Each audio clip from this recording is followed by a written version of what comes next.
Welcome to my channel. اگر آپ کو ویڈیو اچھی لگے تو پلیز سبسکرائب مائی چینل۔ آج ہم لوگ غزل کے بارے میں پڑھیں گے۔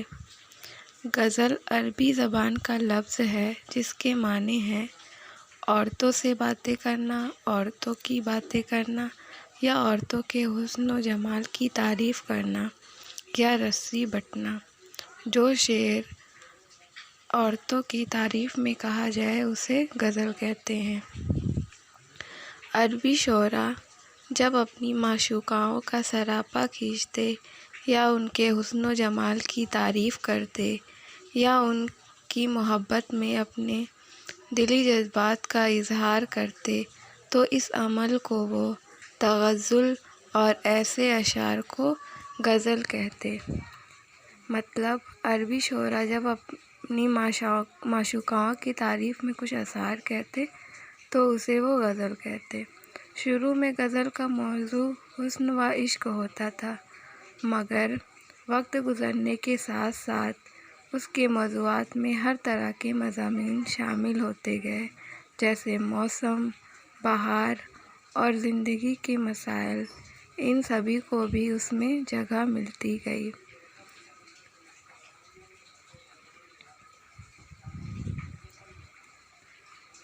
غزل کے تمام مصرعے ایک ہی وزن اور ایک ہی بحر میں ہوتے ہیں۔ مصرع مطلب غزل کی ایک لائن۔ دو کلموں کے حرکات و سکون میں برابر ہونے کو وزن کہتے۔ لفظ مصرعے کا معنی ہے دروازے کا ایک پٹ۔ مصرعے اگر کوئی پوچھے کہ مصرعے کا مطلب کیا ہوتا ہے تو اس کا مطلب ہوتا ہے غزل کا ایک پٹ۔ غزل میں 4 چیزیں پڑھنے کی ہوتی ہیں: ردیف، قافیہ، مطلع اور مقطع۔ تو جانتے ہیں ردیف کسے کہتے ہیں۔ ردیف وہ لفظ یا الفاظ کا وہ مجموعہ ہے جسے ہر شعر کے آخر میں دہرایا جاتا ہے، جیسے پیا باج پیالہ پیا جائے نہ، پیا باج یک دل جیا جائے نہ۔ اس میں جائے نہ جائے نہ سیم الفاظ آیا ہے تو یہ ردیف ہوا۔ اگر کوئی پوچھے کہ ردیف کیا ہوتا ہے تو جو سیم ورڈ ہو وہ ردیف ہوتا ہے۔ قافیہ ان حروف کے مجموعے کو کہتے ہیں جو ہم آواز ہوتے ہیں مگر الفاظ بدلے ہوئے ہوتے ہیں۔ قافیہ ردیف سے پہلے ہوتا ہے۔ جائے نہ جائے نہ یہ ردیف ہے اور اس کے پہلے آیا ہے پیا اور جیا، یہ ہم آواز ہیں پر لفظ بدلے ہوئے ہیں، تو یہ جو پیا اور جیا ہے وہ ردیف ہوا۔ غزل کا پہلا شعر جس کے دونوں مصرعے ہم قافیہ اور ہم ردیف ہوں مطلع کہلاتا ہے۔ یہ غزل کا پہلا شعر ہے: پیا باج پیالہ پیا جائے نہ، پیا باج یک دل جیا جائے نہ۔ اس میں غزل کا آخری شعر جس میں شاعر اپنا تخلص استعمال کرتا ہے اسے مقطع کہتے ہیں۔ تو یہ غزل کا آخری شعر ہے: میر ان نیم باز آنکھوں میں ساری مستی شراب کی سی ہے۔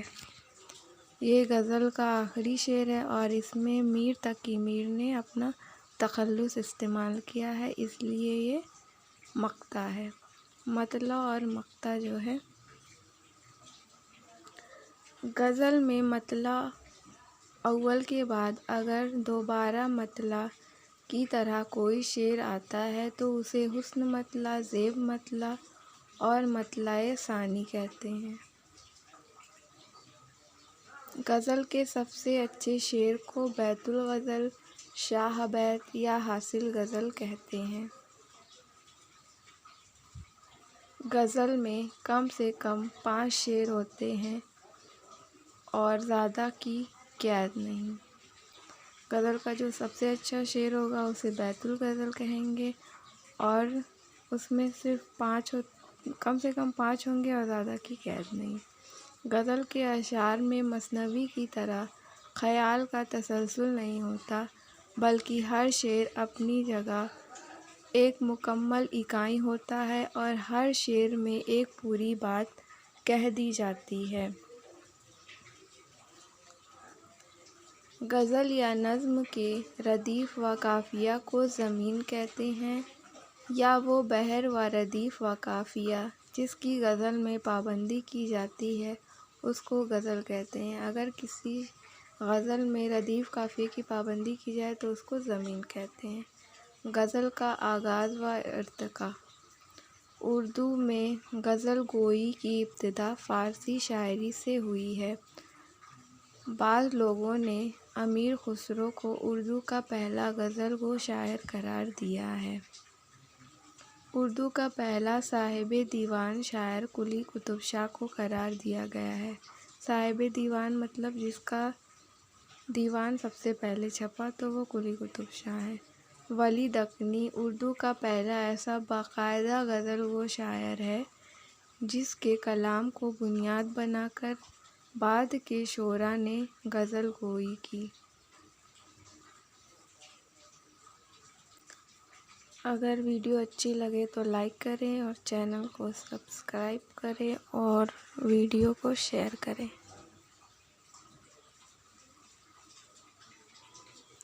غزل کے بارے میں ادیب اور شعراء کے خیالات۔ رشید احمد صدیقی۔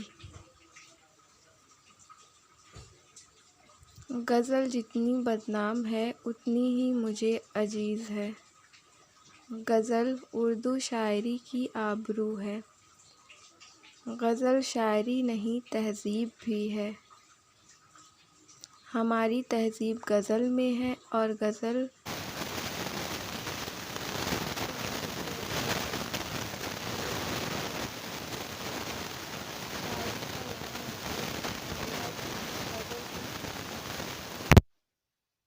ہی میرا ذہن غزل کی طرف مائل ہو جاتا ہے۔ شاعری زیور کی محتاج ہے اور زیور غزل کا محتاج ہے۔ غزل کو میں فن نہیں اردو شاعری کی آبرو سمجھتا ہوں۔ غزل ریزہ کاری میں مینا کاری ہے۔ فراق گورکھپوری۔ غزل شاعری نہیں عطر شاعری ہے۔ غزل مختلف پھولوں کی مالا ہے۔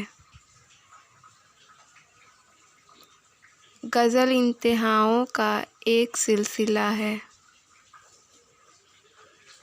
اگر تمام فنون لطیفہ احساسات و کائنات کا عطر ہے تو غزل اس عطر کا عطر ہے۔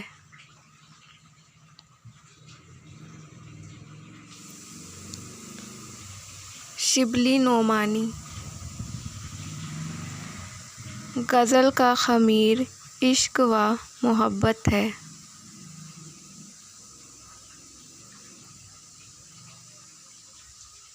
آل احمد سرور۔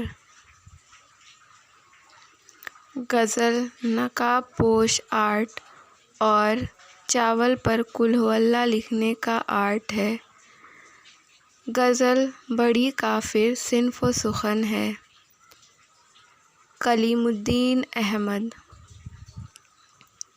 غزل نیم وحشی صنف شاعری ہے۔